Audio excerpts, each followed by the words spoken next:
अस्सलामुअलैकुम to all of you. Shamiz here. कैसे हैं आप सब? काफ़ी सारे बहन भाई मुझे फ़र्स्ट टाइम देख रहे होंगे और काफ़ी सारे बहन भाई जो है कि मुझे जानते होंगे। तो आप सबसे रिक्वेस्ट है कि मेरा ये जो न्यूज़ चैनल है पब्लिक पॉइंट न्यूज़, इसे भी आप लोग सब्सक्राइब कर लीजिए। आज मेरे पास दो न्यूज़ हैं। एक गुड न्यूज़ है और एक बैड न्यूज़ है। गुड न्यूज़ ये है कि आई थिंक मुबशर भाई जो हैं वो यूके चले गए हैं। उनकी वीडियोज़ मैंने देखी हैं। तो बैड न्यूज़ की तरफ आ जाते हैं। इंतहाई अफ़सोस के साथ मुझे आज ये वीडियो बनानी पड़ रही है। मैं दरअसल घर लेटा हुआ था और इस टाइम 4:40 41 मिनट हो चुके हैं। तो अचानक मुझे एक न्यूज़ मिली तो मैं यहाँ खेतों में आ गया और बात आप लोगों के साथ मतलब शेयर करने जा रहा हूँ। जो हमारे बहन भाई बाहर चले जाते हैं, अमेरिका कनाडा यानी यूरोप कंट्रीज़ में, वो पाकिस्तानियों पे ट्रस्ट क्यों नहीं करते? क्या वजह है इसकी कि एक तो आप लोगों को पता है कि एक दो बंदे ऐसे हैं जो मतलब उनके व्यूज़ बाहर से हैं और वो सिर्फ अपने मफाद के लिए पूरे पाकिस्तान को बदनाम कर रहे हैं। खैर एनीवे, ये मेरा टॉपिक नहीं है आज का। मेरा टॉपिक सिर्फ इतना सा है कि आखिरकार क्या वजह है। मैं ये नहीं हूँ कि मैं वो जैसे वो दूसरा बंदा है वो व्यूज़ के लिए अपनी फैमिली को जलील कर रहा है। मैं बिल्कुल भी ऐसा नहीं हूँ और ना ही मुझे कोई ज़रूरत है। मैं 2000 मतलब 18 में या 19 में शायद सऊदीया से मैं पाकिस्तान आ गया था वापस और उसके बाद फिर मैं दुबई चला गया। दुबई से आए हुए मुझे आई थिंक 2.5-3 साल जो है कि हो गए हैं। तो बात करने का जो मतलब सिर्फ इतना सा है कि जब से मैं दुबई से वापस आया हूँ मैं ट्राई कर रहा हूँ जी कि मुझे यूरोप जाना है, मुझे यूरोप जाना है। दरमियान में से काफ़ी सारे बहन भाई मुझे ऐसे भी मिले जिन्होंने मुझे काफ़ी लारे के ऊपर रखा, जी हम आपको जो है कि यूके बुला लेंगे। खैर एनीवे, मैं वो बात नहीं दोहराना चाहता और खैर जो हुआ वो मैं दोबारा इस चीज़ को रिपीट भी नहीं मैं करना चाहता। लेकिन बात सिर्फ इतनी सी है कि मैंने पहले एक एजेंट को पैसे दिए, यानी ये जो स्टोरी है ना सारी, इसके इसके ऊपर मैं एक वीडियोस भी बना रहा हूँ, ये एजेंट्स के ऊपर, ये किस तरह जो है कि पैसे लेते हैं और फिर वीज़ा जो है कि प्रोवाइड करते हैं। खैर अल्हम्दुलिल्लाह मुझे कोई लॉस नहीं हुआ, लेकिन मैं अपनी स्टोरी आप लोगों के साथ शेयर करना चाह रहा था। हालांकि ये व्लॉगिंग चैनल नहीं है, फिर भी खैर मैंने एक एजेंट को पैसे दिए थे अपना यूके के मतलब वीज़े के लिए। उसने कहा था खैर एनीवे मतलब मैं अप्लाई कर दूंगा, स्पॉन्सर वगैरह जो भी है वो उनका जो प्रोसीजर है वो सारा आपका ओके हो जाएगा। मैंने कहा ठीक है। अब 8 महीने बाद ना उसने पैसे मुझे जो है कि वापस दे दिए थे कि यार ये लो, ये आपके पैसे हैं और आपका जो काम है ना वो नहीं हो सकता। पता नहीं अम्बेसी वगैरह फ़ीस वो जो भी है मुझे नहीं पता उसका। वो उसने मतलब वो कहा था, उसने पहले ही बताया था कि ये रिटर्न नहीं होगी। मैंने कहा ठीक है। उसके बाद फिर एक एजेंट मिला, उससे पैसे दे दिए, उसने भी नहीं किया, फिर उसने भी वापस दे दिए।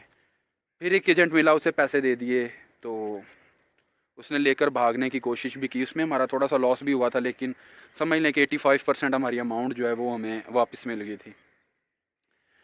अब मैं मेन मुद्दे पे आता हूँ कि ये सारी वजह क्या है। मेरे अपने रिलेटिव्स हैं, वो कनाडा में वर्ल्ड सेटल हैं, उनके बेटे वहीं पे हैं सारे। मैं मतलब उसका नाम नहीं लूँगा जी, वो मेरे चाचू हैं जी, वो मेरे मामू हैं, वो मेरे फूफा है। सिर्फ मैं बात ये कर रहा हूँ कि मैं वो उस बंदे की तरह अपनी फैमिली को जलील नहीं करना चाहता और ना ही मुझे ज़रूरत है। खैर वो उनकी अपनी मर्ज़ी है, मैं सिर्फ आप लोगों को बता रहा हूँ। वो कनाडा में वेल सेटल है। मैंने उनसे बात की थी कि जी मैं भी आना चाहता हूँ, ऐसे ऐसे ये है वो है। तो उन्होंने कहा कि ये तो नामुमकिन है, आप तो आ ही नहीं सकते चाहे दुनिया इधर की उधर हो जाए। यानी मैं ये चीज़ पूछना चाहता हूँ कि मैं जाहिल हूँ, मैं गवार हूँ, या मैं इतना को पढ़ा लिखा नहीं हूँ, या मुझे बोलने की तमीज़ नहीं है, या मुझे माशरे में रहने की तमीज़ नहीं है। मतलब जा ही नहीं सकता बंदा यार के मतलब कैसे ये मतलब सीधा इनकार कर दिया। एक तो हो जी उस बंदे को फाइनेंशियली प्रॉब्लम है, ठीक है यार पैसे लगते हैं, मुझे भी पता है। एक बंदा डिज़र्व करता है कि यार वो जाना चाहता है। 5 लाख, 10 लाख, 15 लाख, 20 लाख, यार कितने लगते हैं? एक बंदा अमाउंट आपको दे रहा है जी, हमें भी पता है कि पैसे लगते हैं बाहर जाने के लिए। लेकिन अभी रिसेंटली मैं आपको यही बता रहा था कि मुझे कॉल आई उस एजेंट की, तो उसने भी यही कहा जी कि आपका जो काम है ना नहीं हो सकता। आप लोगों को पता है कि मैंने भी तकरीबन पिछले 6 महीने से यूट्यूब जो है कि वो बिल्कुल छोड़ी हुई है और कोई वीडियोज़ नहीं आ रही थी।